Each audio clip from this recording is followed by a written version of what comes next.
Hello, I'm Michael Gross, host of the B&O Railroad Museum Television Network. In 1927, the Baltimore and Ohio Railroad celebrated its 100th anniversary by hosting the Fair of the Iron Horse, an elaborate pageant of railway locomotives and exhibits celebrating America's first common carrier railroad. B&O President Daniel Willard and more than 1,000 employees spent the better part of a year preparing for the pageant and fair. They rebuilt the B&O's collection of historic locomotives, crafted comprehensive exhibits on all aspects of railroading, and built magnificent fairgrounds just outside Baltimore, Maryland to celebrate the company's genesis and the astonishing expansion, innovation, and ambition of the American railroad. Exactly 100 years after the granting of the Baltimore and Ohio Charter by the Maryland legislature, Willard and his public relations director, Edward Hungerford, planned a centenary dinner on the evening of February 28, 1927 at the Lyric Theater in Baltimore. 725 guests comprised of political leaders, top railroad officials, representatives of rail labor unions, and bankers from Baltimore, Washington, New York, and Philadelphia dined in Victorian flair and were serenaded by the Baltimore and Ohio Symphony Orchestra and the Women's Chorus.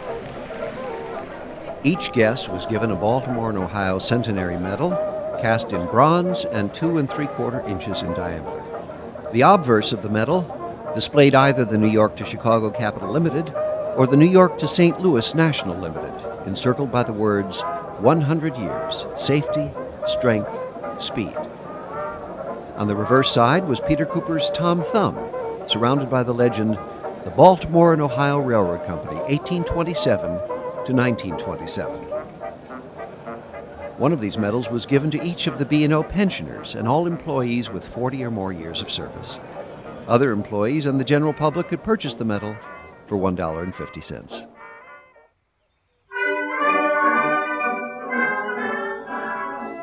Halethorpe, Maryland, a suburb of Baltimore, was selected as the event site for the Fair of the Iron Horse.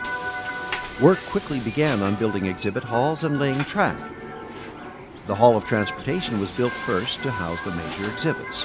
It stood 62 feet wide and 501 feet long, and on top of the building was a small tower where hung the nation's oldest railroad bell taken from the belfry of the Ellicott City Station. In front of the exhibit hall were the court of honor and stage for the pageant, including a railroad parade track and road for the passage of rail equipment and other vehicles performing in the show. Facing the stage was an 800-foot-long grandstand with a seating capacity of 12,000. The large canopy over the grandstand and all of the roofs of the constructed buildings were blue and white striped. Just beyond the grandstand were the B&O's main railroad line with a temporary railroad station giving service directly to downtown Baltimore, Washington, D.C., and other points north and west. Across the tracks was ample parking space for automobiles.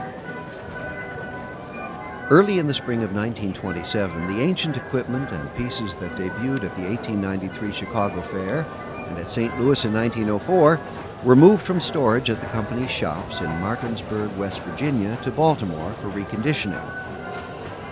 B&O engines like the Atlantic, Thomas Jefferson, William Mason, and Thatcher Perkins were made ready for the show along with Major John Pangborn's full-sized wooden models. The New York Central loaned the replica DeWitt Clinton. The Pennsylvania Railroad loaned the Camden and Amboy John Bull. Henry Ford loaned the Satilla. And one of the finest modern British engines, the King George V of the Great Western Railway, was shipped across the ocean from England.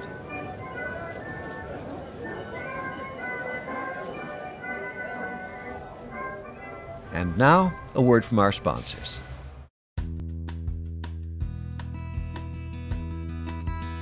When St. John Properties developed the government and technology enterprise known as The Gate at the U.S. Army's Aberdeen Proving Ground in Maryland, the office park's proximity to a commuter railroad line and Amtrak's Northeast Corridor was essential.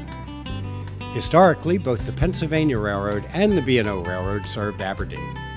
Today, a vibrant schedule of Amtrak and Maryland commuter trains bring government and civilian employees to the gate every day. With a commitment to build a state-of-the-art office and R&D center at Aberdeen Proving Ground, St. John Properties also values green transportation that moves people from around the region to its convenient location. Based in Baltimore, St. John Properties is one of the Mid-Atlantic's largest and most successful privately held commercial real estate firms. The company owns and has developed over 16 million square feet of property in 7 states.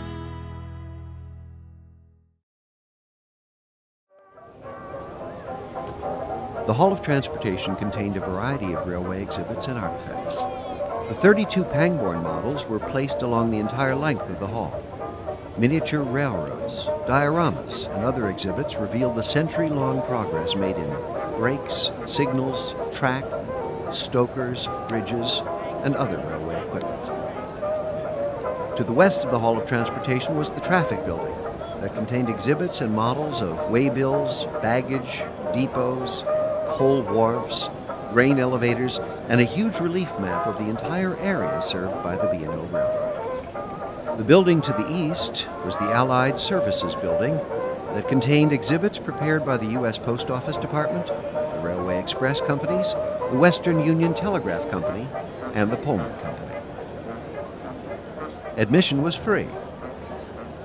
The centenary pageant was staged every afternoon except for Sundays.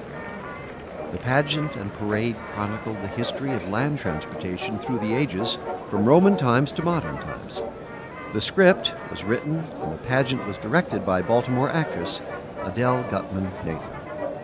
The pageant was presented in the form of a drama, set to music, with hundreds of Indians, settlers, townspeople, highway vehicles, 19 floats, and railroad equipment showing transportation developments over more than 2 centuries.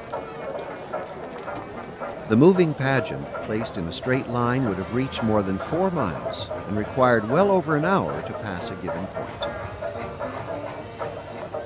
Visitors still recall meeting Indian Chief Two Guns Whitecalf, who served as the model for the U.S. Indian head nickel.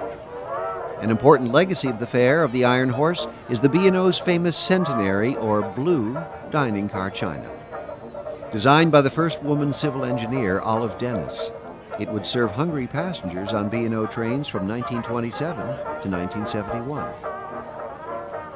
On opening day, Saturday, September 24, 1927, 46,000 visitors passed through the gates, and daily attendance continued to increase, resulting in the extension of the fair for an additional week.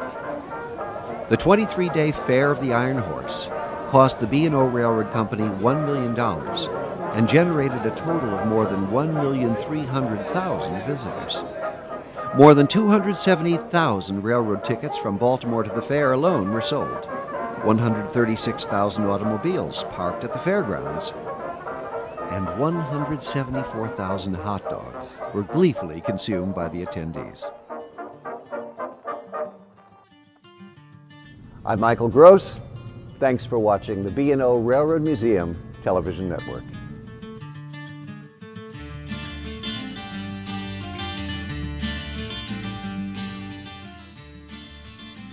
Interested in learning more about the B&O Railroad Museum in Ellicott City Station? Follow us on Facebook and Twitter with daily updates on upcoming events, coupons, photographs, history, and things to do in Baltimore. You'll never be off track.